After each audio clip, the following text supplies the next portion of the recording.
Good afternoon, all. I am Dr. Terence Drew, the leader of the St. Kitts-Nevis Labour Party, and we now commence our press interaction this afternoon.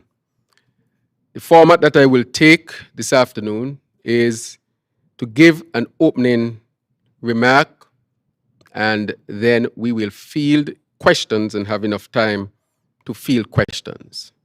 I am joined, of course, by the members of the team of the St. Kitts-Nevis Labour Party, and all of our candidates will be here, and they will be also facing questions from you, the press. So I would like to thank you once again for your attendance at this press conference, and to wish all of you a very pleasant afternoon, and to wish those who are tuning by radio or internet at home or abroad, I also want to wish you a pleasant afternoon. St. Kitts and Nevis Labour Party will never tire in its efforts to bring information and truth to the people during this depressing time in our history. An atmosphere of lies, secrecy, deceit, and corruption casts a dark cloud over our nation as the long shadows of the wickedness and wanton greed of this Harris-led administration. This administration continues to stunt our national growth. Dr. Harris and his cabinet of 3 elected members have launched a full assault on democracy here in St. Kitts and Nevis. He's controlling the levers of state as if it were his personal playground, as if someone gave him the power to make law and break law at will. These are very troubling times for our federation. The upcoming general elections will be a referendum on the future direction that we all want the federation to go. Are we going to stay on the path of dictatorship, lawlessness, corruption, nepotism, incompetence, greed, and the failure that we all are witness to today? Or do we choose the path of national progress with a dedicated and capable team pursuing the vision derived from our covenant to the people, the St. Kitts-Nevis Labour Party's team? We are therefore calling for an end to the COVID-19 protocols. Because of today, June 22nd, 2022, we are officially registering our demand that all health and travel restrictions related to the COVID-19 pandemic, which require, and I'm being specific here, which require citizens to apply for permission to enter their country, where their lives would have been and would be in the future once again, very likely, where their families are, to be removed with haste. Our citizens at this point should not be asking for permission to come home. A significant majority of the citizenry, both local and abroad, have reported that they see the prolonged restrictions as a disguised manipulation tactic that can and will be used to interfere with their right to travel home and vote in the pending general elections as allowed under the laws of the Federation. We all saw what happened during the 2020 general elections, and as such, the St. Kitts-Nevis Labour Party strongly shares their concerns. We adamantly support our laws that allow every Kittitian and Nevisian the right to vote in a general elections, whether they live in the Federation or overseas. The democratic process is sacrosanct. Every Kittitian and Nevisian have the right to take part in the upcoming general elections.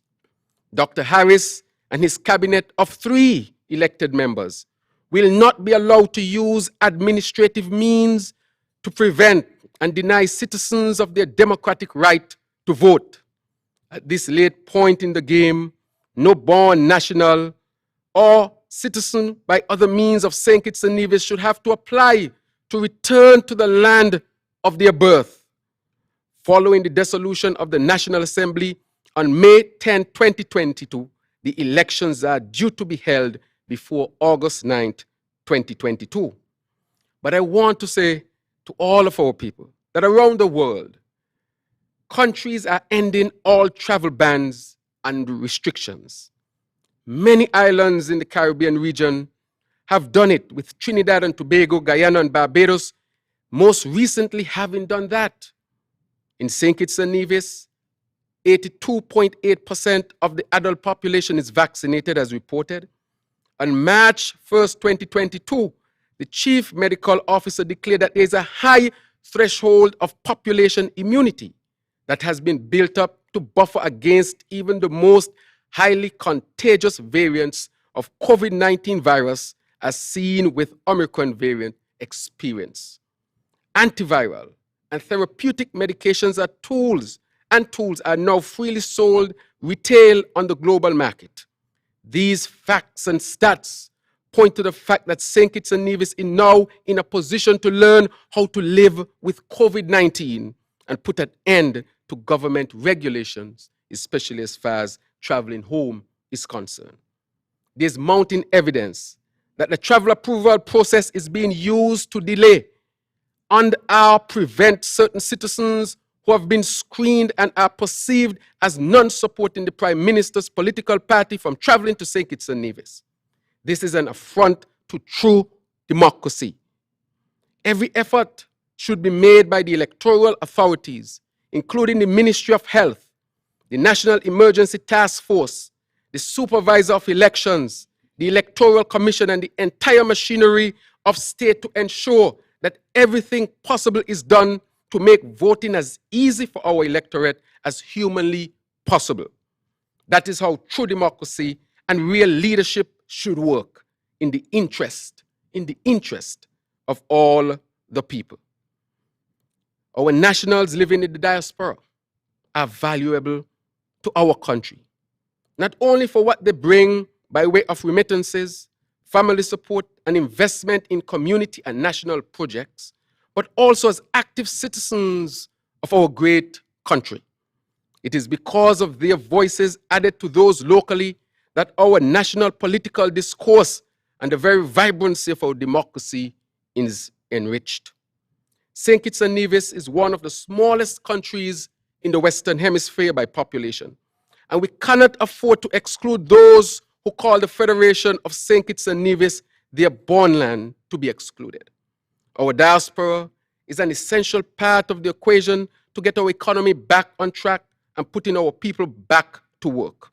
The success of the St. Kitts-Nevis Labour Party's development agenda for St. Kitts and Nevis will rely on how successful we are in the active engagement of our diaspora for both community and national development. The diaspora has a critical role to play in national as well as community development, including as networkers, investors, co-creators, markets, and promoters. They are a necessary vehicle for innovation and creative adaptation. These are our people, and we need them. We will not allow them to be disenfranchised. And therefore, I want to, of course, put that statement out, and I am happy to see you from the press, our friends who are here with us today. And as you can look here, you have the full complement of the next cabinet of St. Kitts and Nevis. It is a team that is ready. It is a team that is competent. It is a team that is very innovative. And Comrade Natter, who had some traffic issues, will be with us soon. But I want us to take a look at this team and see that this team is ready to take St. Kitts and Nevis to the next level. But as we sit as a team and as the leader elected of the team, I want the people of St. Kitts and Nevis to know that we are ready to end what has happened, this infraction when it comes to our democracy, the failures that have happened. Our team is a team of competent people. And so I'm asking the people of St. Kitts-Nevis to give our team that chance and to vote for our candidates, the St. Kitts-Nevis Labour Party, in the different constituencies. So I now turn it over to you, the press, to ask questions that you might have. And of course, our team is here. And I want you to note something, that each member of this team is capable in what he or she does. And there's no fear in any of us to allow them to meet the press. So I ask you and invite you to ask any questions that you might have.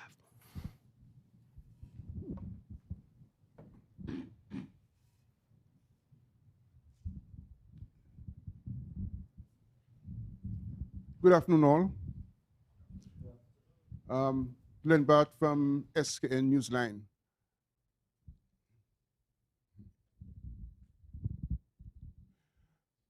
Mr. Chairman,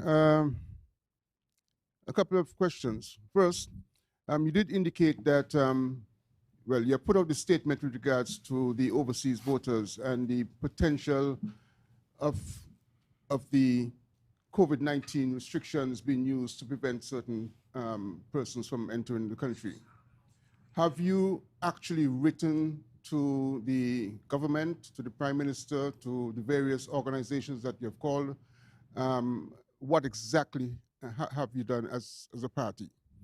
Secondly, one of the vexing issues that came out of this Team Unity administration was the issue of the Citizenship by Investment program. And I'm going to ask you to comment on it from two aspects. One is in relation to Nevis. If your party becomes successful at the polls, what would be the party's policy in regards to the sharing of revenues with Nevis as being a part of the country of St. Kitts-Nevis? And secondly, with the pressure being applied from the European end and from the United States end with regards to CBI programs worldwide, what changes would the party make with regards to the Citizenship by Investment program? And one more question, please, to Mr. Maynard. As a constituent of constituency number 3, could you comment on what would be some of the programs within the constituency that will help to build business, to build social cohesion? What about infrastructure? How are you going to deal with that? And what are the priorities for you in regards to constituency number 3? Thank you.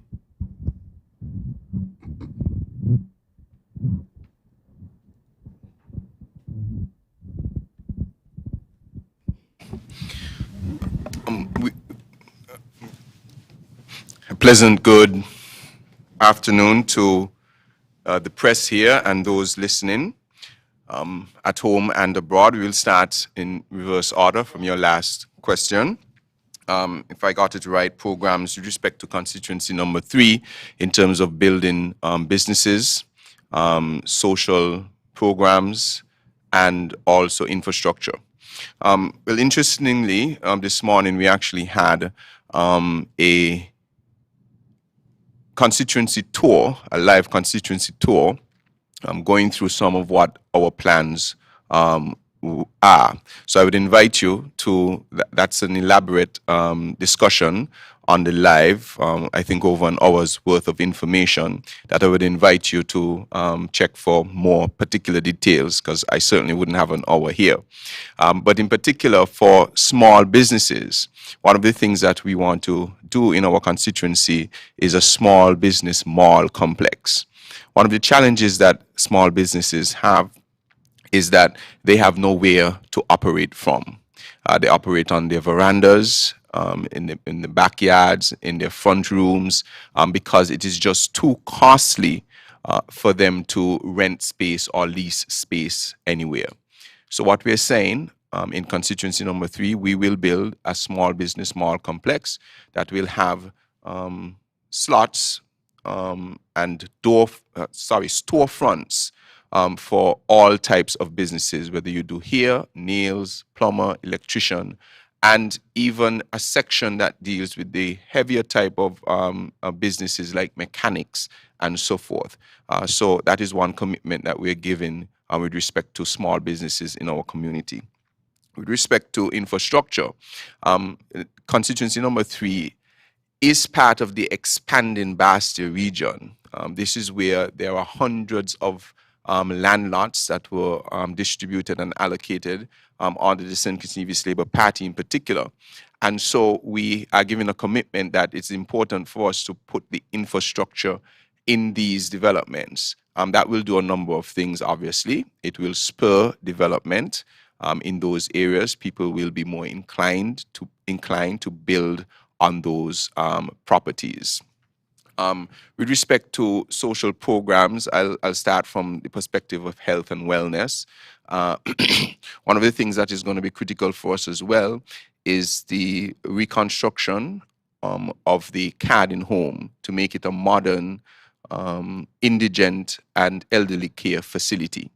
One of the challenges we also have around the country, and same thing in our constituency, is that there are a lot of elders who have nowhere to go. Perhaps they can't afford to be taken care of, and sometimes they're left alone. We're saying, no, we want our people to age with dignity. So this facility will be dual purpose, really, for elderly to be able to have a place to socialize, but also a place that they can live and be taken care of, but also for the indigent and those with challenges that the Cardin home is normally known for. So we want to remove the stigma that is associated with the Cardin home and make it a modern day facility for our elderly and our indigent. As I said, I've gone into a number of the other programs and other initiatives that we intend to embark upon in a new Labour administration. So I'll invite you to have a look at those, and also shortly we'll be bringing out our constituency manifesto. So I will defer now to the other question. Thank you for the question. Right. With respect to what you spoke about, Bat, and if we can all just back up a little bit, we know what took place in 2020. The St. Kitts-Nevis Labour Party was out there. We even met with the task force at that point, and we told them that the measures would put a damper on our democracy. Other countries had elections around that time, and they did not seek to use the COVID situation to hamper and to suppress their people. However, that was done in St. Kitts-Nevis, to the point where, and to some extent, I said that we should have taken some responsibility here as well. It was the New York Times in its 21st June 2020 edition says that democracy is under threat in the Caribbean and Latin America, and St. Kitts was highlighted, where they said that the government would have used COVID-19 as a pretext to suppress the opposition, and they considered that a threat to democracy in the region. I wish I had seen some of that in the local press as well. I think it would have pressured the government. We know what the government is up to. And we are not saying this based on just political expediency. It is experience that we went through, not just as a party, but as a country. And so I don't trust Timothy Harris. He has a cabinet of 3 operating like a dictator. People in other countries are asking, what is it wrong with people in St. Kitts that a man can act like a dictator in a democracy and the people are not rising up? This is serious business here. Our government has fallen, and COVID is used as a pretext. So I'm not going through any willy-dilly with Timothy Harris. We are saying that there is no scientific basis, no economic basis to shut our people out. And we know he's planning to use it, so I'm not going to pretend and go through any type of a round way to come to the direct point that we are saying to follow other progressive countries throughout the Caribbean and throughout the world. Just recently, you know, the United States has dropped the COVID, the test to travel to the United States. They've gone as far as that. But in St. Kitts, a national who wants to come home still have to go take a test, whether they're vaccinated or not, send it to St. Kitts for them to give approval. United States had moved on from that. I'm using the United States because sometimes it's used as the standard that our region might look at. We see what happened in Guyana, Barbados, and so forth recently. The economies, of course, are thriving, are tending to thrive as a result because people can travel in and out. We have been either vaccinated or been exposed, so we have the immunity, as has been admitted by. So why is Harris continuing this type of protocol? Except, and we must be clear, to try to use it for political advantage. But I'm saying to Harris today that we will not accept it. He needs to change it and allow our people to come home, and nationals should, of course, do the thing, but they should not be asking for permission to enter. And he's trying to do that. I want to tell him that we will not accept it. He took our democracy down a dark road in 2020, and we are paying the price for it. Had democracy been allowed to be fully expressed in 2020, the government would not have fallen, because the true voice of the people would have been registered. It's the machination and using government funds, as was said by Sean Richards, to run an election, to use a hotel, to have big jam sessions for elections where the Labour Party was locked down in a little room. I will say to Harris today that his illegal, well, I wouldn't say illegal, but his dictatorial government that he has will not lock down the St. Kitts-Nevis Labour Party. And at this point, I'm asking the other parties to say to Harris that they too will not accept it, because we know that he's trying everything to hold on to power. Harris will not be the Prime Minister of St. Kitts again, but we will not allow him to take St. Kitts down a dark road, which might take decades to return from. So we are saying, for the sake of democracy, we leave the protocol and allow people to come home. That is what our position is. Right. Well, with respect to the CBI has been very fundamental to our national development. It has been a program that was expanded.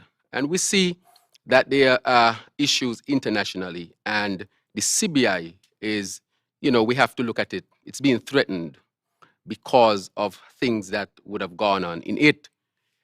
But the position I want to bring is that the St. Kitts-Nevis Labour Party sees the CBI as a tool, a possibility, an avenue for national development. And whatever comes to the CBI must be used for that. However, there have been questions surrounding the CBI, and we are seeing it. But with respect to the specific threats that you speak about, it is telling us in St. Kitts and Nevis, or throughout the region, that we cannot depend so heavily on CBI. We have to develop our economic plan and our economies that would not center around the CBI. We have been beneficiaries of a vibrant CBI market. St. Kitts had a platinum program that was bastardized by Harris and his administration. They bastardized the program. Our passport prices have dropped significantly. They are being sold willy-nilly, and I think to some extent they must be held responsible for some of what has gone on. For those who might say no, the question, however, becomes, how do we move on post-CBI?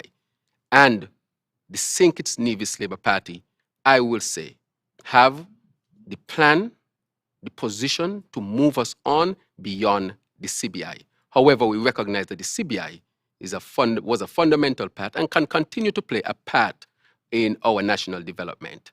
So we do not exclude it. But we have to plan beyond the CBI in order to survive in a positive, healthy way in a 21st century economic, a global economy, so to speak, so that we are making sure that we will do all we can do to save the CBI, but at the same time develop other aspects of the economy so that we don't become dependent. We want to have a true diversified economy, which will benefit all of our people.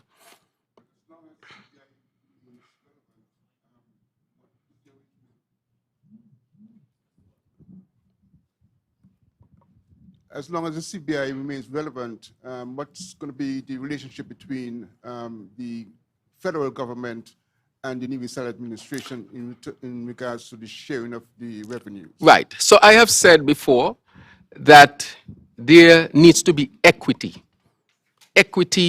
in the relationship between St. Kitts and Nevis. And the equity should be a principle on which we establish the relationship. It should not only apply to the CBI, but it should apply to other areas of national development. Equity, where both islands can feel an equal part of the federation, where we can really get rid of the grievances. How are we going to do that? Instead of signing accords, the St. Kitts, there needs to be a sit-down between the federal government and the St. Kitts-Nevis Island administration, and to really come up with ways, right, and the Nevis Island administration, and really come up with ways to adjust the constitution if we have to, so that there can be a real sense of equity, but not only a sense, but true equity. So it does not only apply to the CBI program. So a lot of the issues surrounding the CBI program, it is because people justifiably feel aggrieved.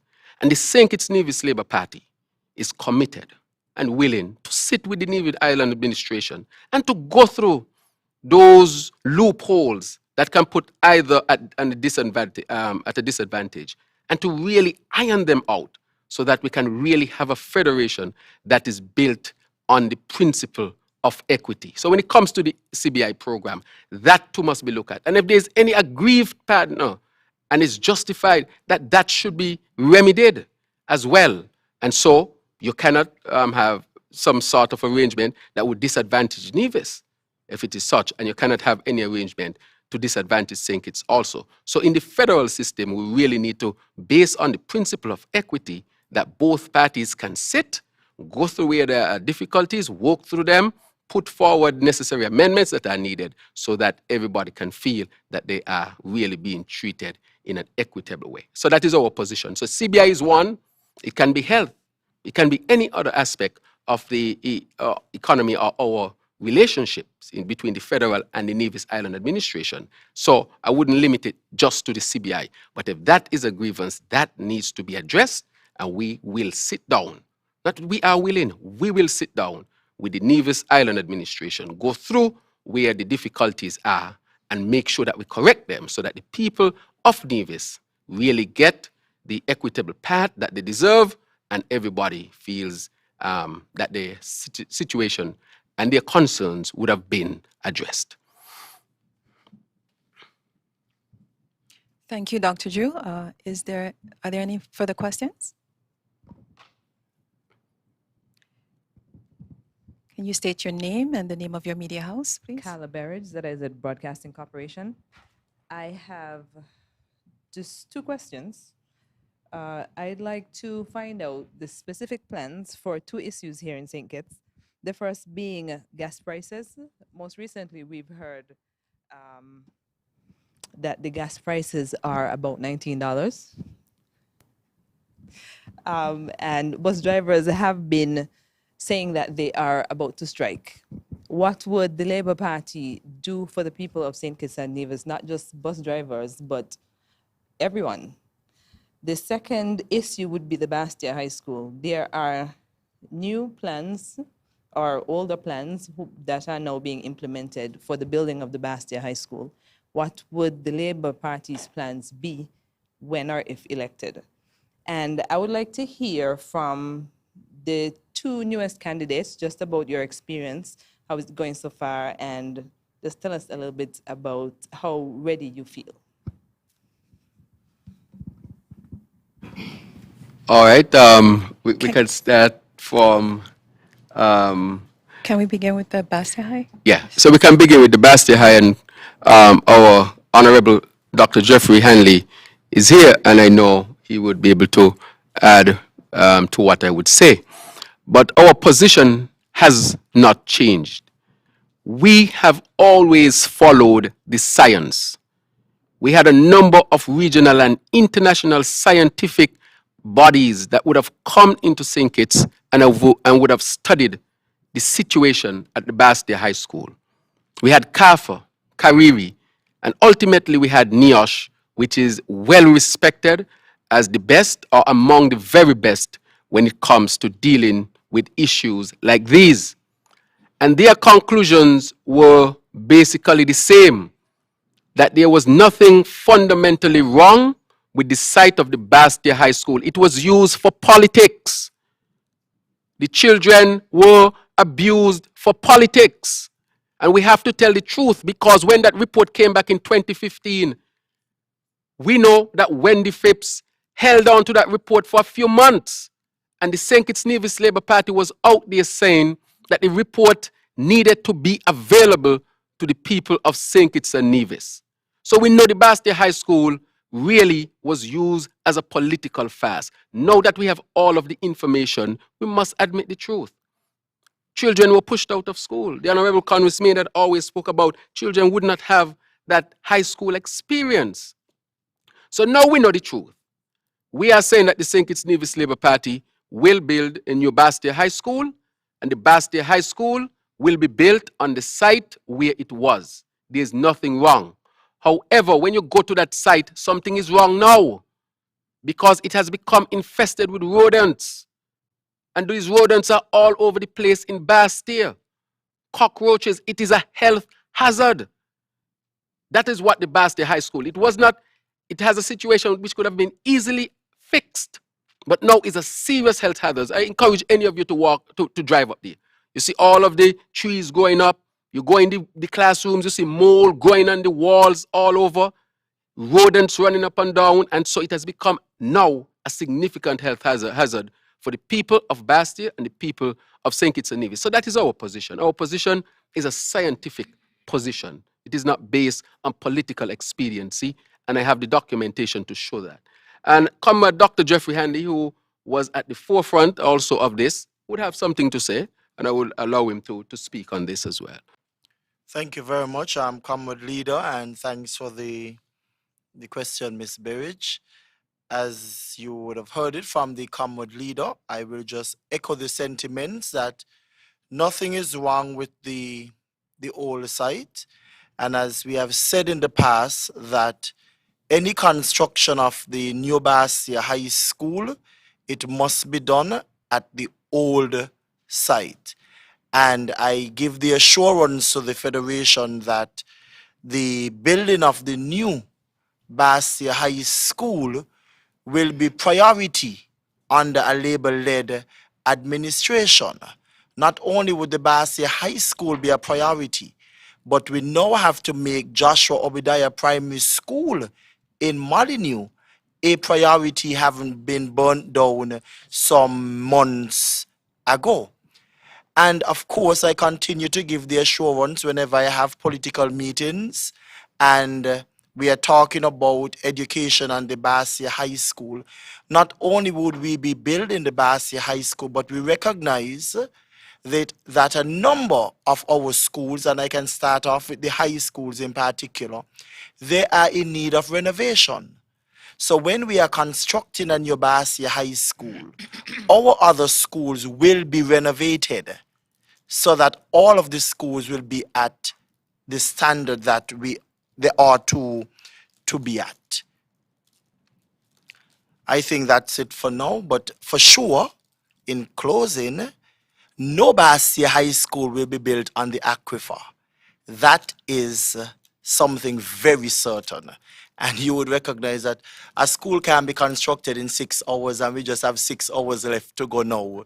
So no work at all will be able to take place in 6 hours. Not even if the Chinese work 24 hours, 24 hours. So we are not taking any chances for sure in constituency number 1 with the water aquifer.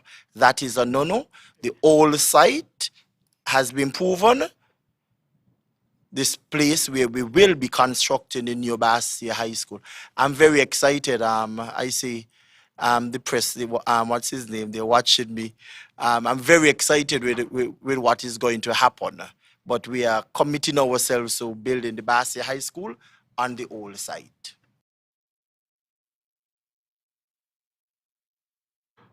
All right, with respect to the gas prices, and then allow then the 2 new candidates will speak. I just want you to note the difference here. Any candidate can field any question here. That is the strength of this Labour team. I'm the leader of the team, but this is a competent team. This is a team that is ready to lead St. Kitts and Nevis back to number 1 and beyond. With respect to gas prices, I mean, St. Kitts-Nevis has some of the highest prices, if not the highest price in the OECS. It's very possible. And what I have done and what we have done is that we are taking this situation very, very seriously. The busmen, of course, have to pay more for gas, and they're looking at considering increasing their prices because, and that price or cost will be passed on to the consumer. And so those who use the bus on a regular basis will be affected as well as those who have their own private vehicles. So when gas prices go up, everybody is affected. And it can hit the economic climate in a negative way. And so when we see gas prices go up, everything goes up. And so it means that people would have less disposable income, less monies in their pocket, and that can really hurt families, especially families living on the margins. They can be tilted into poverty. And the St. Kitts-Nevis Labour Party has a robust plan to deal with poverty alleviation, but not in a way where we would empower our people, and made a number of significant changes, which we will present when we present our manifesto launch and our plans for St. Kitts and Nevis and the economy that will come up. And by saying that, we, of course, will have and have already putting together our economic team. Our economic team has been looking at this very specific question, and as a result, we will be able to say exactly the measures that we will take. However, I would say this, that what the government has done thus far in dealing with the gas prices tells us that a dysfunctional government is no good for itself and no good for its people. We really need to get this government gone so that we can really put measures in place to deal with it. So there are a number of reasons why the gas prices would be high, and we are looking at them closely, and we will reveal that plan. Now, it is important that we do that, but we are saying that the cost that is passed on to the consumer, the cost that is passed on to the bus drivers, this has to be looked at comprehensively within the whole economic structure within St. Kitts and Nevis. It has to be done that way. So the specific measures that you are asking for, those will have to be laid out, and we will lay them out of how we'll deal with it. Because our economic plan is not just going to deal with gas prices. It's going to deal with the CBI, as you mentioned. What is going to be our structure of the new economy going forward, and so forth. Those things we'll have to deal with, got to have to deal with comprehensively, because what we are really looking for here is gas prices is not a problem unless it's going to drive people down and affect people negatively. So what other measures can be taken to make sure that people stay afloat and can live well here in St. Kitts and Nevis? And we will invite you back when we present our wholesome economic plan.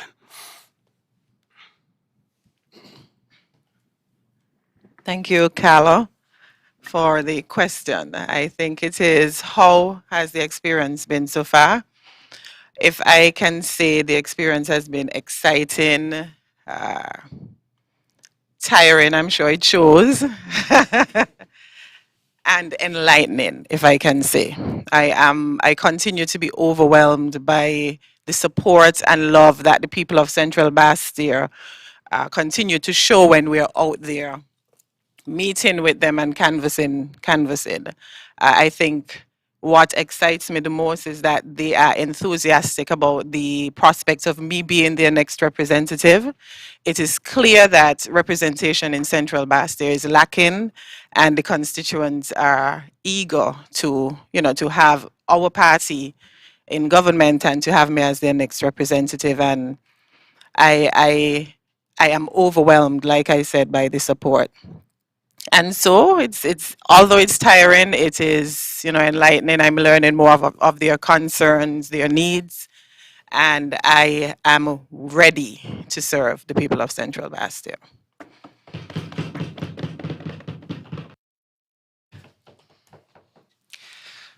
Pleasant afternoon, and I wish to thank you, Carla, for that question, and say, wonderful greetings to all the press here and everyone listening.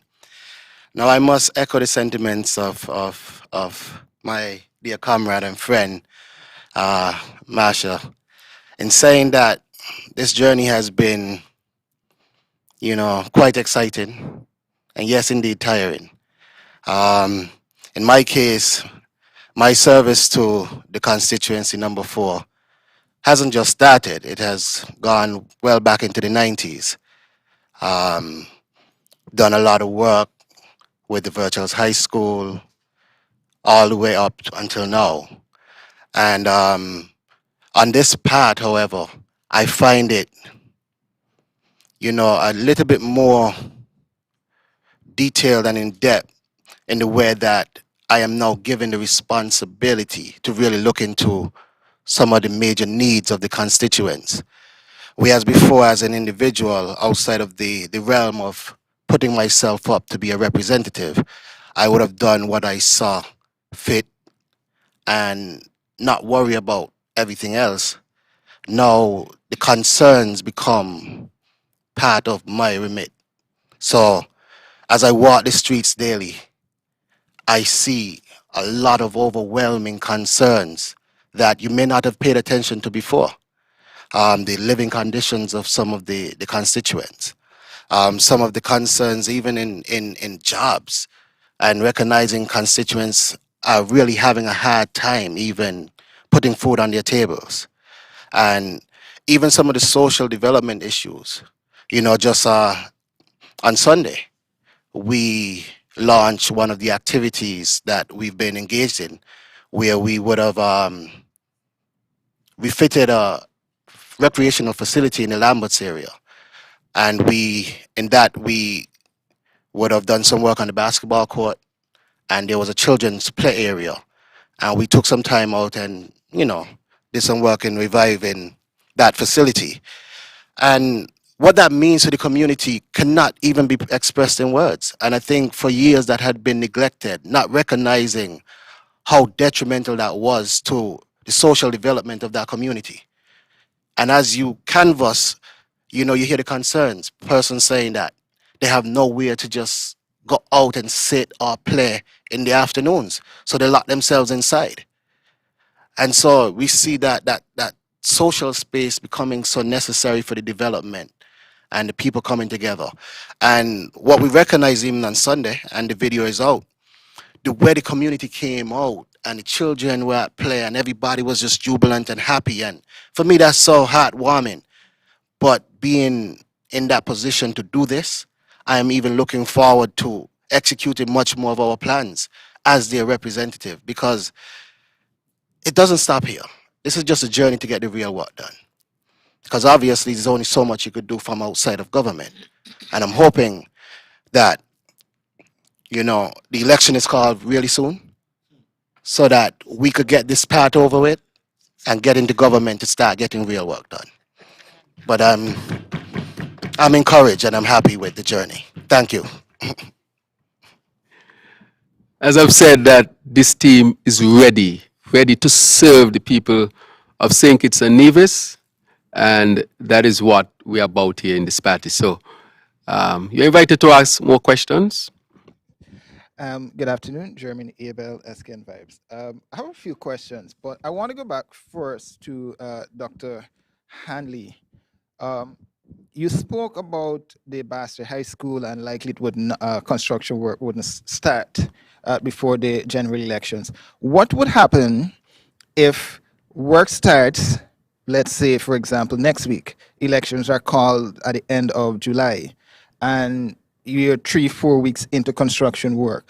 What is the party's position should construction work start on the on the aquifer?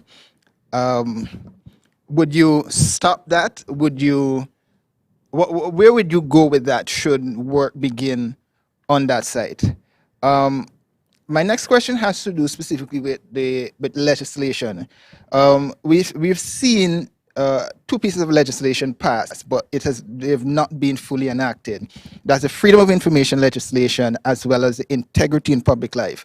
What assurances can you give the public when it comes to these 2 pieces of legislation that they will actually be operationalized, whether or not the SKNLP makes changes to them, or you guys just take the ones that are currently before Parliament? And just an add on to that one, would members of this current executive running for elections, would you guys be in a position now or just after elections, should you all be elected, to disclose your assets as you prepare to go into government? Perhaps if I can start with, you want to start, Comrade Leader? No, go ahead, Comrade Jeffrey. With the question that was posed in reference to what if construction was to start. As I said, nothing can happen in 6 hours. And to be frank and probably blunt, no construction would take place on the aquifer. The only thing that might happen, based on the question you ask, is that somebody might be lucky to have received money for a job that they might not be able to get done, or maybe just to clear a piece of land. You might hear that to clear the land alone, which would take almost 6 weeks, might be $1 million, but no construction will be taking place on the aquifer.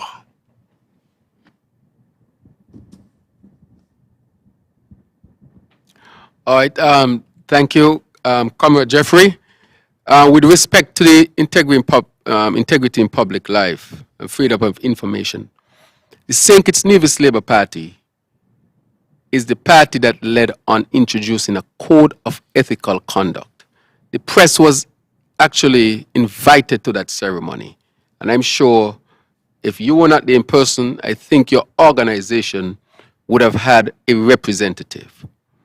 Our code of ethical conduct deals with aspects of these things, and that code was also made public for all the public to see and for the press to have access. So already in our party, we are already practicing that. And that is why, when I was on Win FM with Jonel Powell, I said, Jonel, you are the chairman of PAM. Then I was the chairman of the St. Kitts-Nevis Labour Party. I said, we are two young politicians or party chairmen coming, and we can forge a new paradigm. Follow us and introduce a code of ethical conduct in your party so that unscrupulous behaviors will not be allowed even at the party level, much less get to the national level. I was scoffed at. I was told I was playing politics. And look at the state of affairs today.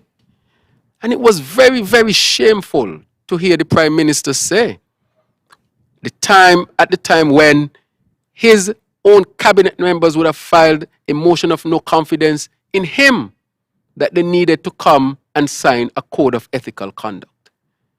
That is why I said this is a joke. This is not a real country, it seems like to me. They're taking these things as jokes. We have a fallen government because of greed and corruption, lack of integrity, transparency, and all of the other fantasy things they spoke about in 2015 when they wanted, of course, to pull the good name of our former leader, Dr. Douglas, through the mud and pull the good name of our party through the mud. And everything that they accuse us of, they're displaying it daily, calling each other, and worse. Can you imagine the Deputy Prime Minister calling the Prime Minister despot? I've never used those words to describe any of them. Warmongerer, thief, and he in turn saying vagabonds. I mean, this is serious business. People out there saying this feel like Cartoon Network. And I have to remind them this is a real country. And we are all going through this together. So to your question, Abel, we don't only believe in it, we have practiced it in our party. And that is why the candidates of the St. Kitts-Nevis Labour Party presents to this country can hold a candle of corruption, a candle of correction to Harris. Any one of us can hold that candle of correction to him. He knew why he said that those in his cabinet could not do it to him. But we can do it to him. And we are holding a candle of correction to him. And we are saying to Harris, please end this dictatorial attitude and call the elections. He used to accuse Dr. Douglas of walking around with the election date in his pocket. He ain't only walking around with this in his pocket, he has deep pockets. Because 90 days is stretching out this thing too. So if you see what this shows is that our constitution has room for, if you have people like Harris who have this dictatorial attitude, they can use the loopholes to install a dictatorship. 9 members who are elected, 8 out of 11 are saying Harris must go. And the man is in there making all kind of laws, breaking them, forming them, making big contracts, no parliamentary oversight, spending the government money like it's his own pocket money. And then we hear from Sean Richards that the 2020, the money was used to run a campaign, $500 to wear a shirt. A lady in Connery told me his $500 was in a particular shirt. You can work out which shirt it was, but they know the truth. Wasting our resources to buttress his dictatorship. Bastardizing our passports. Seeking to contaminate the electoral office. All these things happened in 2020. That is why the New York Times wrote that article. And I'm saying that as a country, we just cannot accept this again. So I would say, of course, we believe in openness, transparency, Abel. It is the only way that our country can be vibrant. It's the only way that a democracy can survive. And if we ever doubted that openness, transparency, and these things are important for the survival of democracy, then we have a strong lesson. So we will make sure that the integrity in public life, freedom to information and so forth, that those things are actually put in place so that our country can move on and get rid of a lot of this corruption that we are facing at this time. The second part to the question which one was that? is if the members at the table are willing to disclose their assets as they prepare to go into office. Right. So we will, whatever rules and regulations are there with respect to the integrity in public life, and we have looked at the regulation, our own ethic asks us to also make sure, because when you become a candidate of the Labour Party, you have to go through all of that process. And there's a commission that will handle that and deal with that, an independent commission. And we will abide with the regulation, just as we abide here in the St. Kitts-Nevis Labour Party. All of them have to go through background check. All of us have to go through background checks. We can't be bankrupt. We can't have, any signs of corruption or perceived corruption. And so that background check is to really clear us. And that is why no matter how much Harris looks, he can look from now till thy kingdom. Every member on this team will be able to hold a candle of correction to him. So we will abide with whatever the regulation says, and we have been abiding within our party with respect to that. All right. So we are open to making sure we comply with what the regulations and rules say, and not just of the Integrity Commission, but of our own party itself. Okay, a couple of final questions from me. One, you referenced a comment former Deputy Prime Minister Sean Richards said about, quote unquote, the government using funds or the coalition used funds to put on their campaign in 2020. The Auditor General in her report for 2020 sort of flagged that, right?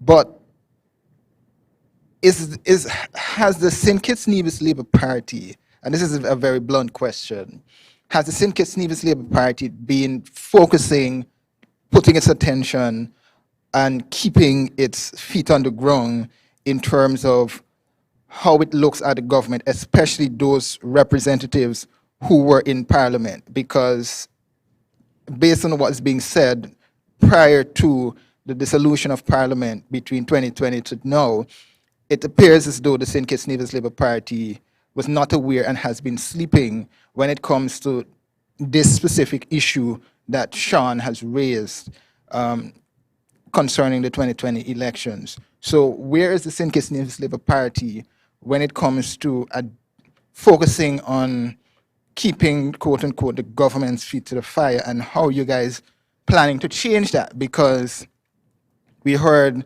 that the minister, the finance minister, wasn't bringing these allegations that he wasn't bringing the state of the finances for St. Kitts and Nevis to cabinet. What assurances can you give the general public that these stuff would not be reoccurring should you form the next government? My next question has to do specifically with sporting infrastructure in St. Kitts and Nevis. Warner Park, the football stadium, technically is not suited for evening matches, and most of the Nations League games were played on the cricket side of Warner Park. In 2015, 2016, 2017, somewhere thereabout, when there was the issue of the lights that were earmarked for the football stadium being placed in Sandy Point, what sort of infrastructure development does the St. Kitts-Nevis Labour Party have for sporting infrastructure in St. Kitts and Nevis? And I want to go back to the question of inflation. I know you said you have a campaign, economic position, a paper that you guys are going to be releasing concerning the rise in fuel costs. But a lot of the inflation that we're seeing right now are external factors. The war in Ukraine, Russia, the supply chain issues. How are you guys going to be dealing with this specifically when a lot of what we're feeling now is technically outside of the control of people in St. Kitts and Nevis, especially when we're seeing food shortage, well, technically food shortage because we're dependent on the boats and all of that. How are you guys planning to deal with the rise in food costs and the general inflationary problems that are not really being caused by local factors so much? And one final question. I want to go to we saw a press release that said that the government, the Ministry of Social Development and the Taiwanese are now doing remedial works at the family park in New Road. Just after the government change in 2015, thereabout, work had stopped for the second phase of that project, second or third phase thereabout.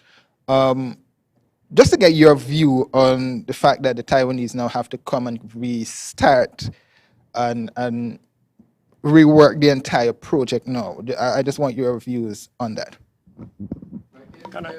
Lots of questions here, and I think you have Will we take the you have question on Comrade sports? Kenny can take it, Comrade Leon also can take part of it as well.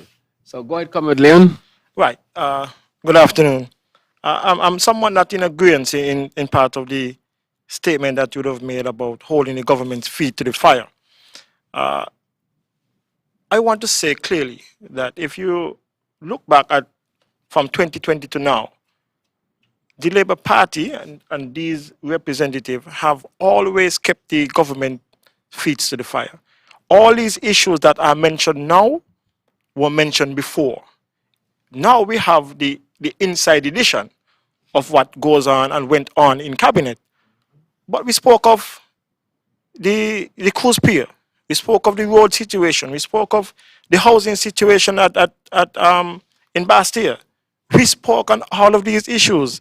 What we are hearing now is the nitty-gritty of what transpired, the corruption and all those foolishness that transpired within the cabinet.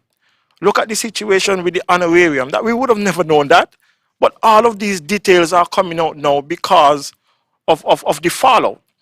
But I wish to say in my little 2 cents that, you know, during my time I had the off island, I had the privilege of sitting with the governor of the USVI, Mr. Albert Bryan Jr. And in our discussions, we mentioned the difficulties of the world in the gas prices, and I record his enthusiasm of wanting to bring some resolution to the people of the USVI by providing a stimulus package that would have reached the homes. And I'm encouraged by that situation because I feel it for the people of St. Kitts-Nevis. If you look at the last 7 years, what the people of St. Kitts-Nevis had to endure. We had to endure COVID. We now have to understand the difficulties of gas prices, food prices, the increase in the food prices. We have had to deal with a unity government for 7 years. And that is a burden that has been bigger and more difficult than anybody else in the Caribbean. So I feel, and look at those contestants of the PLP, I should say, sorry, candidates of the PLP that came on and speak of the economy as if it was like some charade, not understanding the fundamentals of what it takes to run an economy, that you should have potable water, consistent, affordable food, continuous electricity, education. Those are what the core heart of an economy is. And the economy is measured by the output of the services and products that we provide, jobs, opportunities at every household. So, you know, if you listen to the government of the day, it is like a gimmick.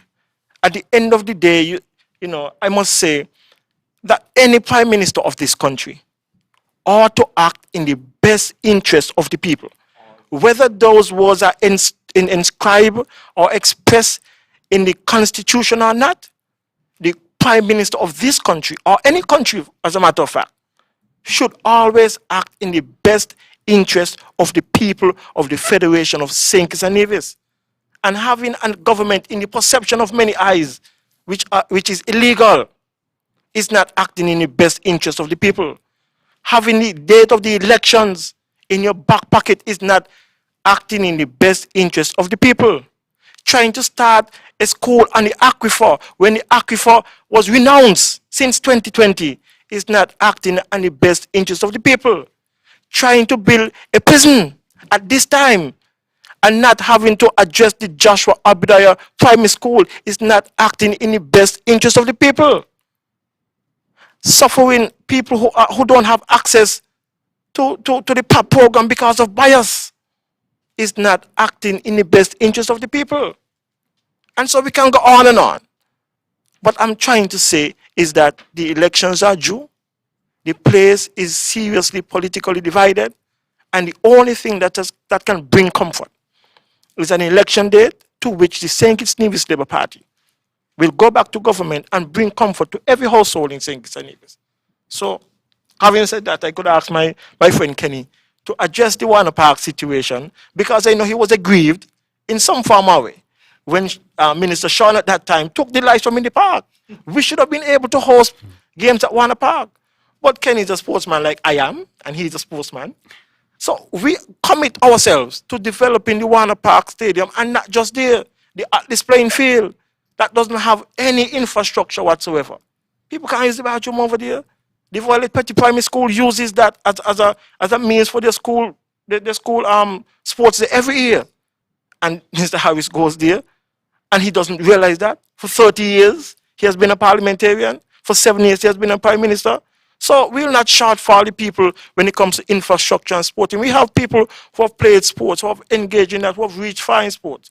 So we are complete and we are ready to serve the people of St. Kitts-Nevis. Thank you, and Kenny, you may add the rest. Right, yeah, thanks. But before you go on, you talk about holding the government's feet to the fire, and I think that Honorable Dr. Douglas is here, and he can speak about what would have been done in Parliament to do exactly that, because I know that we did an excellent job as a party, and he being the leader of the opposition would have done an excellent job in dealing with holding the government's feet to the fire.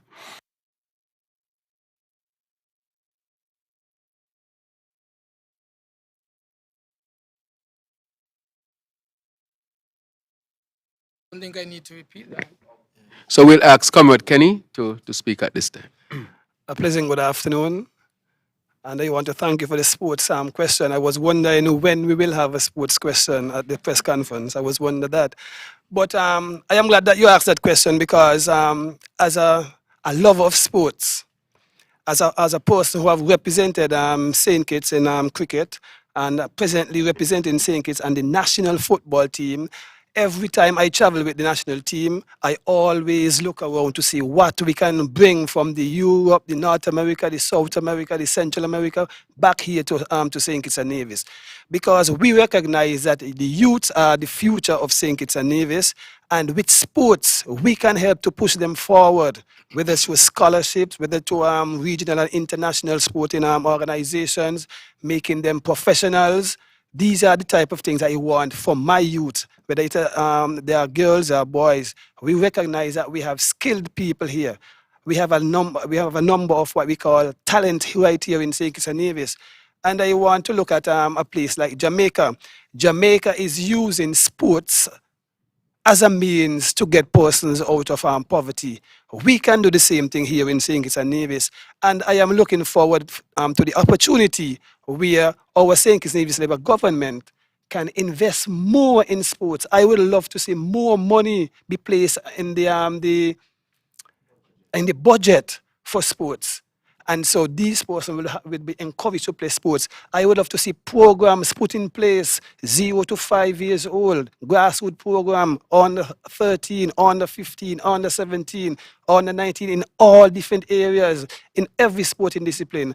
I would love to see the Ministry of Sports in St. Kitts and Nevis partnership with the Football Association, Cricket Association, Netball, Basketball, all these types of associations, because if we come together, we are going to make sure that sports is something to look forward to. We want, as I said before, for the youth to be looking forward for this. We want incentives to be into sports. We want to give them a reason to play sports, as a matter of fact. Some months ago, I spoke about the academy that we would be introducing right here in St. Kitts and Nevis. And this academy would not just be for the local people. This academy will be for regional and international people, so people can come in also and enjoy whatever we have there in our academy. I want to speak specifically about the lighting at Warner Park. As a Sandy Pointer, I was happy that we could have gotten lights in Sandy Point, but I spoke about it, the light in Sandy Point that was brought there. It was brought from the Warner Park Cricket Stadium. Sandy Point Recreation Ground, where the lighting was placed, is a bigger area than the one in Warner Park. And I believe that more than 4 lighting poles should have been placed there. At start, it was 4. And then I was the one who really came out and told them that when we win the government, when I am the Minister of Sports, I will put 2 additional poles in the center of those 4. And right away, the Honorable Sean Richard, he went and he did exactly what I mentioned. I want to applaud him for that because he listened to me. I also want to say, but at you mentioned it, sir, that presently we cannot play any international or regional football at the stadium because the lighting is very, very poor. Just last night I was there looking at the games, and they have to put on the lighting at the cricket stadium to enhance the lighting at the football stadium. So I want to say to the people, I am looking forward because within 100 days of being the Minister of Sports of the St. Kitts-Nevis Labour Party being the government, we would make sure that we take care not just of the lighting, but the entire facility at Warner Park. I want to also say that in my own constituency of number 5, I've been speaking about the not just the lighting, but the play field itself. West Indies Cricket Board are now, they are the Cricket West Indies, yes. They came to St. Kitts and Nevis for under 19 cricket, and they told us that the Sandy Point new recreation ground is the best field for cricket here, not just here in St. Kitts, but in the Caribbean. We couldn't play one competitive match there. We couldn't play not even a practice match there. So I want to say to the people, not just of Sandy Point, but of St. Kitts and Nevis, that when we become the next government after the next election, Kenny and the St. Kitts-Nevis Labour Party will make sure that all of our sporting facilities are upgraded to the state where we can host regional and international games. Thank you. One quick thing before, one quick thing. May I add quickly that the St. Kitts-Nevis Labour Party in its 2020 campaign understood where we are as a nation, what we were facing, the challenges of COVID, and how far that could stretch in the several years past that. We offered then, at a time of difficulty, to ease the pressure, to ease the squeeze of the people of this country. We said, we came up with the fact, let us reduce the VAT at that time for a period, so that as it becomes difficult, the dollar value in your pocket could still remain relevant. Even though prices would increase, the dollar value in your pocket could still remain relevant. We made it clear. Look at where we are today, in the same position or even worse. And the government of the day has not even considered that. Has not even considered the increase and the inflation that has hit the pockets. And who were feeling the squeeze then, still feeling the squeeze now. And they have done nothing, absolutely nothing. That is primarily why people of this country continues to suffer, and the government does nothing but trying to build a prison for the young people of St. Kitts-Nevis. Thank you.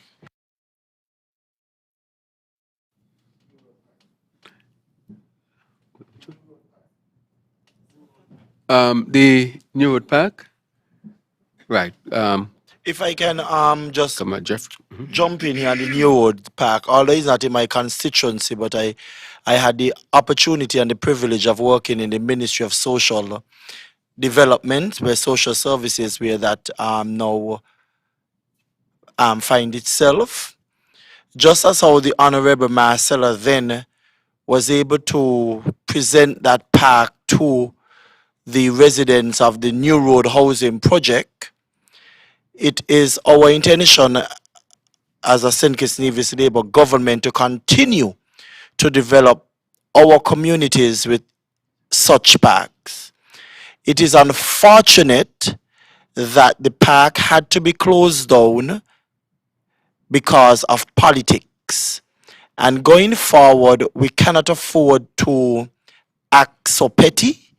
When things are not done by you, you think it is not good, rather than looking at what was done and how you can enhance it. It is also unfortunate that they have started the work 6 hours before, after having it closed down for such a long time, but we will ensure that that park will be operational. I have had several picnics here with my school, and it is a nice area for relaxing as well. I just wanted to mention that.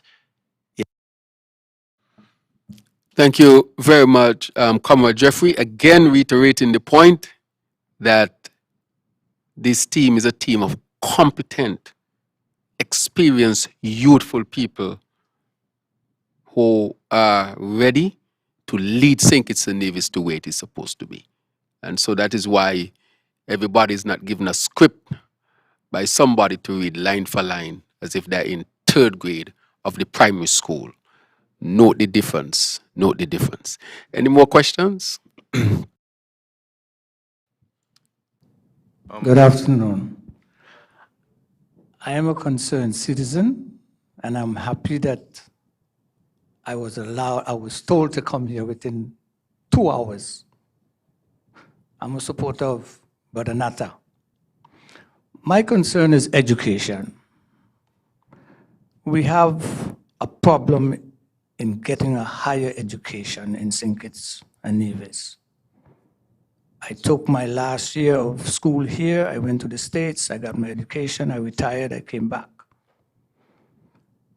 We have a leader in our presence here, Dr. Douglas, the Honorable Dr. Douglas. He gave us homes so that we can live in. Never in the Caribbean you've seen that. Now we are looking for education. We have to re-educate our youth. Each of you there, university grads, if I'm correct. We have to find a way that we can educate and re-educate our children. We have some of the brightest in the Caribbean, 10, 9, 8 subjects, and they're walking the street. This government have to re-educate our people so that we can compete with those that come among us. Everybody in the Caribbean is coming here.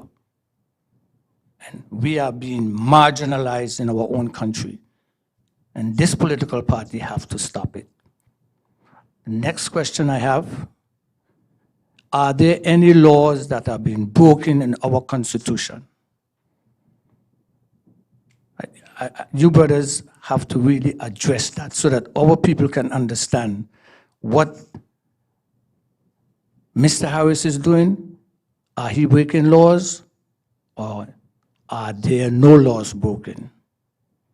And the third question I have for you, brothers and sisters, is what do you have to re-empower our people so that we can partake in what's happening in our country? This country belongs to us, and it has been just been siphoned off, and we as Kittitians are being left behind. That have to stop. Thank you so much. Thank you very much for your question as it relates to education, because I'm here bleeding in smiles, because I am really looking forward to the opportunity of serving in the capacity of the Minister of Education. And even if for some reason I have to get another ministry, I know that education would be a priority for this government.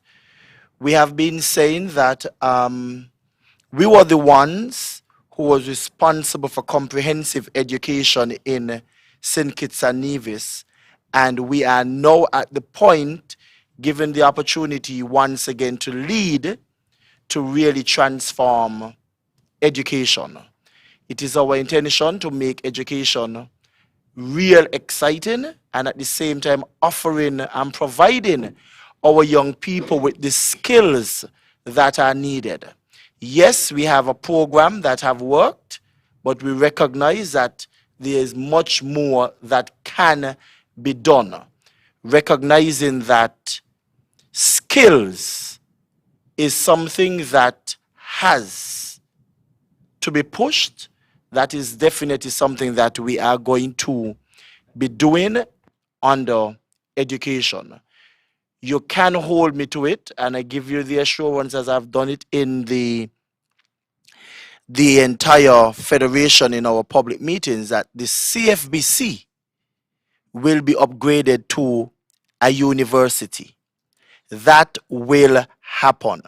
Not only would that happen, but we are going to make sure that scholarships are awarded to our local students, both to travel and also giving them the opportunity of online training as well. It's just today I was in fact in a discussion with someone who made 95 today, a former teacher, Miss Adams, up at New Pond site, and we had a discussion, and skills came up. And imagine she's 95 and she is telling me that we need to make sure that we push the skills. And that is exactly what we are going to do.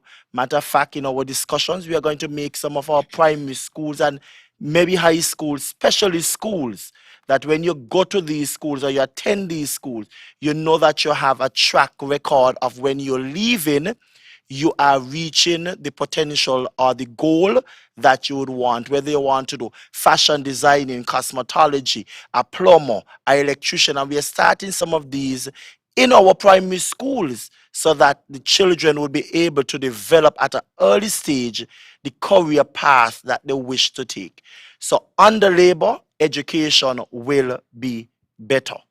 Thank you very much. All right, thank you, Comrade Jeffrey. Yes, yeah. If I can just follow up on the discussion with regards to education. This is 2022, and when you look globally, you see that everything is changing.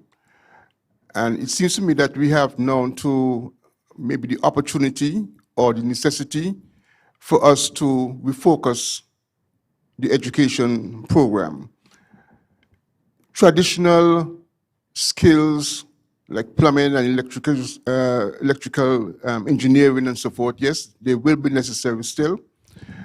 But can we look towards the future in regards to high-end technology, and how can we as a people, St. Kitts-Nevis, the citizens and residents of St. Kitts-Nevis, begin to get the kind of training and exposure to push ourselves into high technology areas? Thank you very much, Brother Bat. If you had the opportunity of following some of our political meetings, you would have recognized or heard some of these things being highlighted, where we are pushing digital economy and even robotics. We made mention of it not only at the CFBC level, but bringing it down to even the primary school, because these children know this is their era, this is their thing, and you just have to curtail it according to their skill sets. So these are some of the things that we are pushing, and of course the technology will be a priority. I mean, not to be boastful, but even at my small school at the Bronte Welch Primary School, I had whiteboards in my primary school, in my classrooms at Bronte Welch.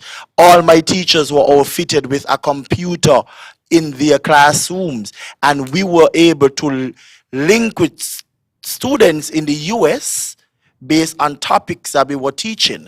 So this is a level that I am hoping that we'll be able to take education. Of course, it will take some time because you have to pilot certain things, but it is not anything that is not doable, and we are going to get it done because we have the resources in terms of human resources here as well, who will be able to ensure that this happens. Okay, we are slowly winding down to 3:30.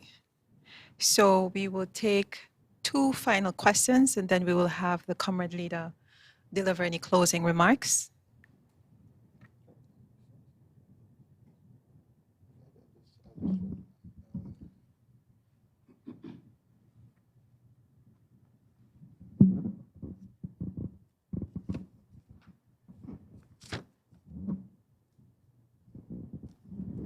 Okay, well, I'll just shoot 2 final questions from me. One, has the St. Kitts-Nevis Labour Party signed on to the code of conduct that the chamber and the NGOs would have issued?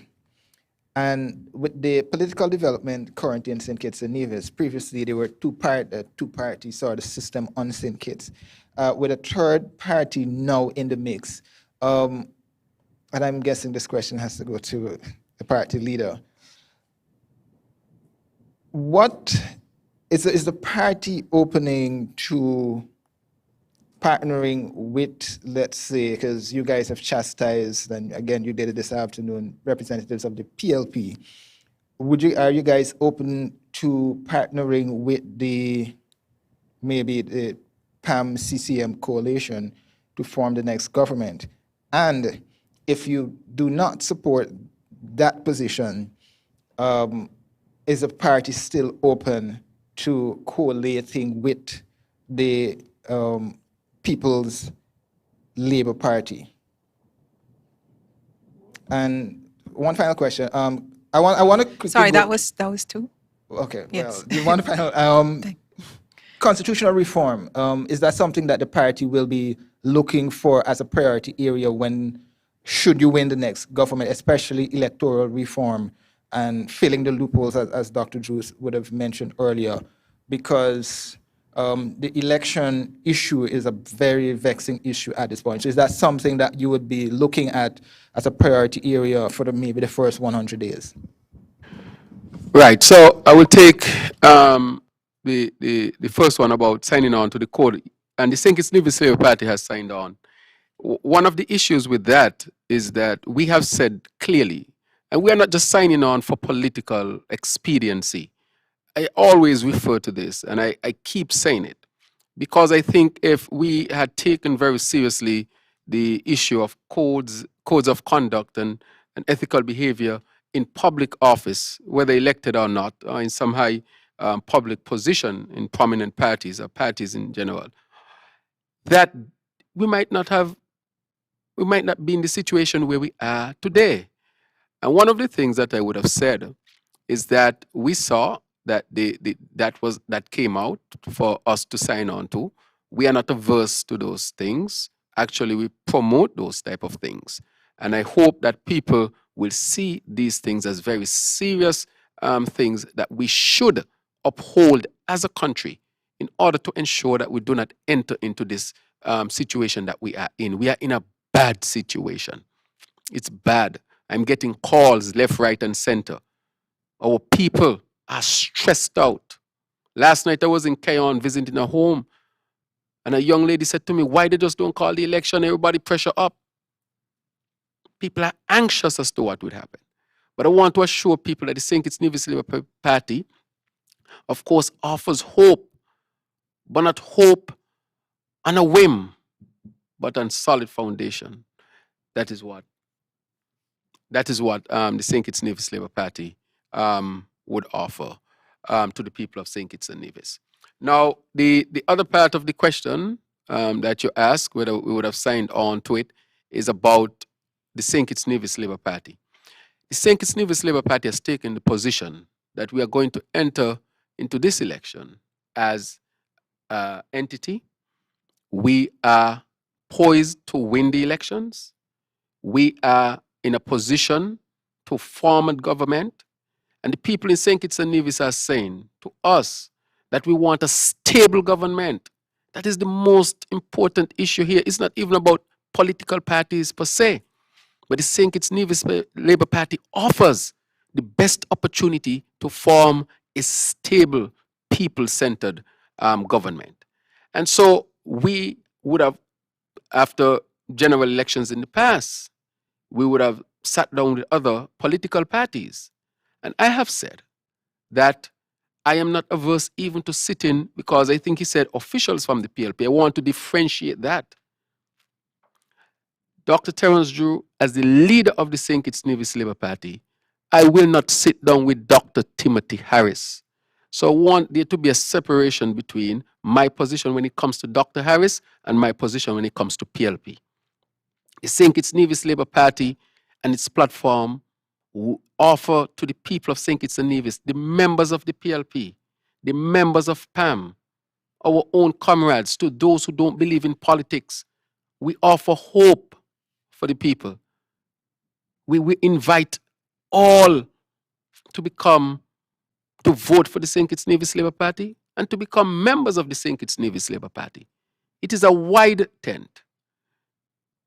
We have invited in the past others to come to the table to govern with the St. Kitts-Nevis Labour Party. We remember when an NRP member was invited, even though we had the seats to form a government by ourselves, the NRP was invited to the table to help to govern with the St. Kitts-Nevis Labour Party. We are not a greedy party.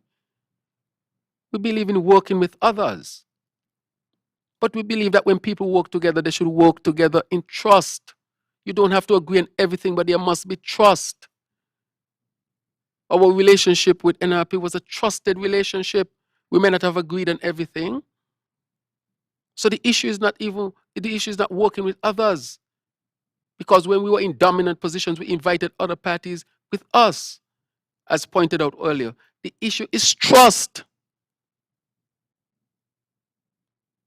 How can you sit with somebody, speaking to them, reaching to an agreement, and they're stabbing you in the back? Harris has stabbed Labour Party in its back, but we survived. He has stabbed PAM in its back. He has stabbed CCM. He has stabbed the country in its back. So if the whole of PLP is Harris, then it is a cult. There are good people in PLP. Good people in PLP. And that is why Harris has fought to get the type of slate that he has, because he wants a slate that he can control. At the opening, give them a script. And people up there reading word for word. Some of them had trouble pronouncing some of the words, because they may not have even written the words. That's the type of party he wants. People he can twist and turn at this labor table. I told you they're all exposed to you. They're competent people. That is what the Labour Party is about. It's an open party. All is welcome to this party. None is excluded. So when it comes to the question of that, we are not averse to that at all. And actually, we are saying that we will sit with others. And when the St. Kitts-Nevis Labour Party, because the polls show that we will win the election outright, we will sit with others and still ask the question, how can we govern St. Kitts and Nevis? You know, you can come and sit at the table and have a voice. The issue with Nevis, even we form the government on our own, which we are projected to do, we will still sit with the Nevis Island administration and iron out these issues, so that never again there are these issues of inequity within the relationship between the federal government and the Nevis Island administration. So the St. Kitts-Nevis Labour Party has always been a party of bringing people together. I want to say this afternoon that Harris stole the motto of the labor union, which is unity is strength. That is our motto since 1940. 1940.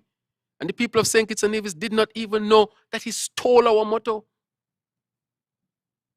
So we have believed in the principles of unity and bringing our people together since 1940, practicing democracy even before democracy was established in St. Kitts and Nevis. The first established political entity to establish democracy in St. Kitts and Nevis is the St. Kitts-Nevis Labour Party in 1935, the St. Kitts-Nevis Trades and Labour Union in 1940. Our members were elected. In this party, nobody is handed power, or handed positions, or handed leadership. To become the leader of our party, you have to go before the people and they must vote for you, and that is since 1935. We're the oldest party in the English-speaking Caribbean, built on the principles of democracy. That is why I'm so proud of this party, and any candidate this party feels is a competent candidate because of a very vigorous selection process that you have to go through. And so we are not averse to sitting with others. We have always practiced politics in a way to bring our people together, and we will continue to practice that. And so I want to reiterate that under the St. Kitts-Nevis Labour Party, those who are traditionally PAM, I'm asking them to come over. You will be safe with the St. Kitts-Nevis Labour Party. Those in the PLP, Harris will not be the Prime Minister again. I'm asking you to come back home. You will be safe with the St. Kitts-Nevis Labour Party. The independents who don't normally align with any political parties, you will be safe with the St. Kitts-Nevis Labour Party. And our comrades, of course, will be safe with the St. Kitts-Nevis Labour Party. We see our action now as a party as not just being some political action, but we have to save the soul of St. Kitts and Nevis. The St. Kitts-Nevis Labour Party is the only party in a position to do that, to save the soul of our country. That is our mission. And so we are on our mission, and we will do that so that we can get our country back on track and back to #1 and beyond as we move forward. Well, the time is now 3:26, I believe. Yes. So we would now invite our political leader. Are there any further closing remarks?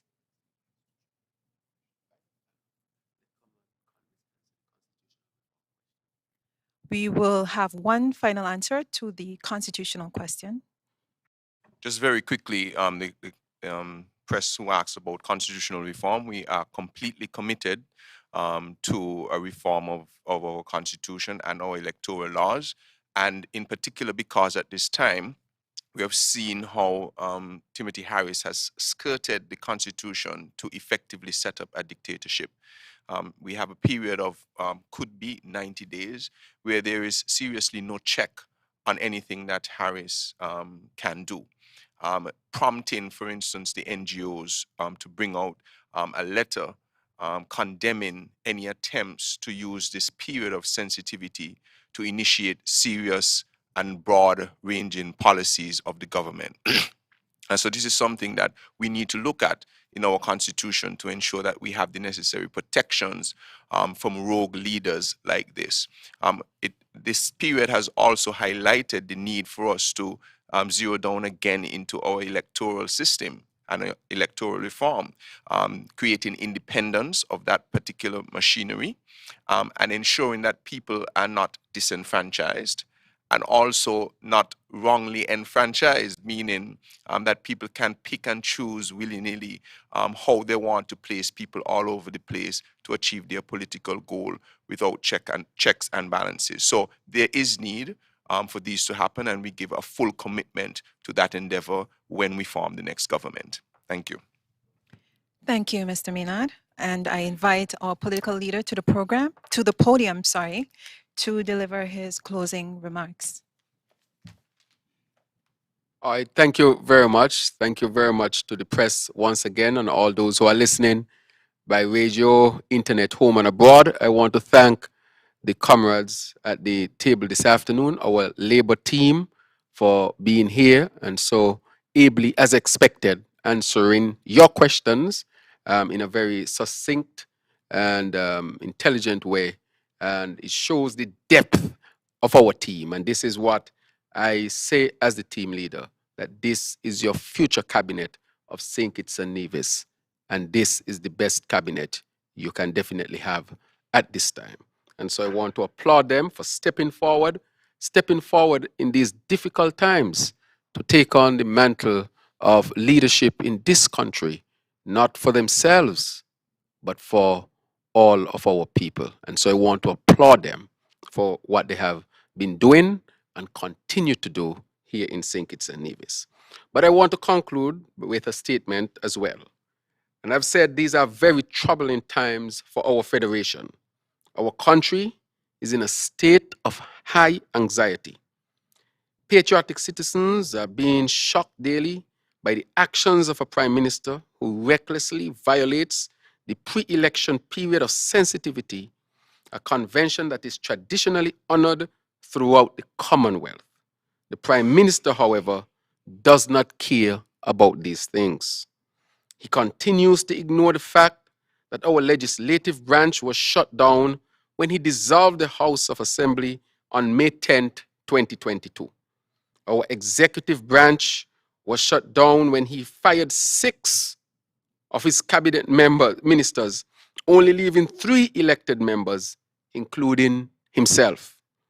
The Prime Minister, Timothy Harris, continues to use the levers of state and to wield power at his personal will and to the credit of his personal political party. The St. Kitts-Nevis Labour Party is saying enough is enough. We have had enough, all of us. And therefore, we are inviting all citizens, all patriots to join us in a freedom march on Friday, June 24th, 2022. Let me say that again. We are inviting all citizens, all patriots to join us in a freedom march on Friday, June 24th, 2022. The march will take place from 4:30 p.m. to 7 p.m. We will congregate at the Greenlands pasture. Join us in protest against the dictatorial actions of a rogue, failed prime minister. Join us as we demand that the prime minister stop holding up the entire country because he cannot get his party ready for a general election. We ask that the date of the election be set, and we ask for Pharaoh to let our people go. And for our people in the diaspora, we are echoing the call again that they should not have to apply for permission from anyone to return to their country. And so as I conclude, I can't say it enough. Look at this Labour team, your next cabinet, that we all can have full confidence in when it comes to leading our country out of this quagmire and back on the path of good governance, back on the path of establishing democratic ideals and enhancing them, back on the path to become number one once again and beyond. So may God bless all of you.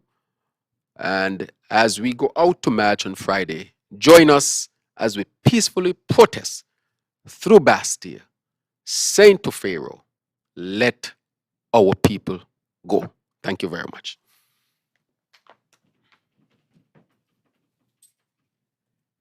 Thank you once again to our political leader and the future Prime Minister of St. Kitts and Nevis. This brings us to the end of our program for today. It has indeed been a very lively and informative discussion. Thank you to the members of the media for your participation this afternoon. And for those tuning in, a heartfelt thank you from the St. Kitts-Nevis Labour Party. Please tune in to ZIZ Radio tomorrow for a rebroadcast of our press conference today. Thank you, ladies and gentlemen. Thank you, comrades and all who are listening. Thank you, members of the media. Have a pleasant good afternoon.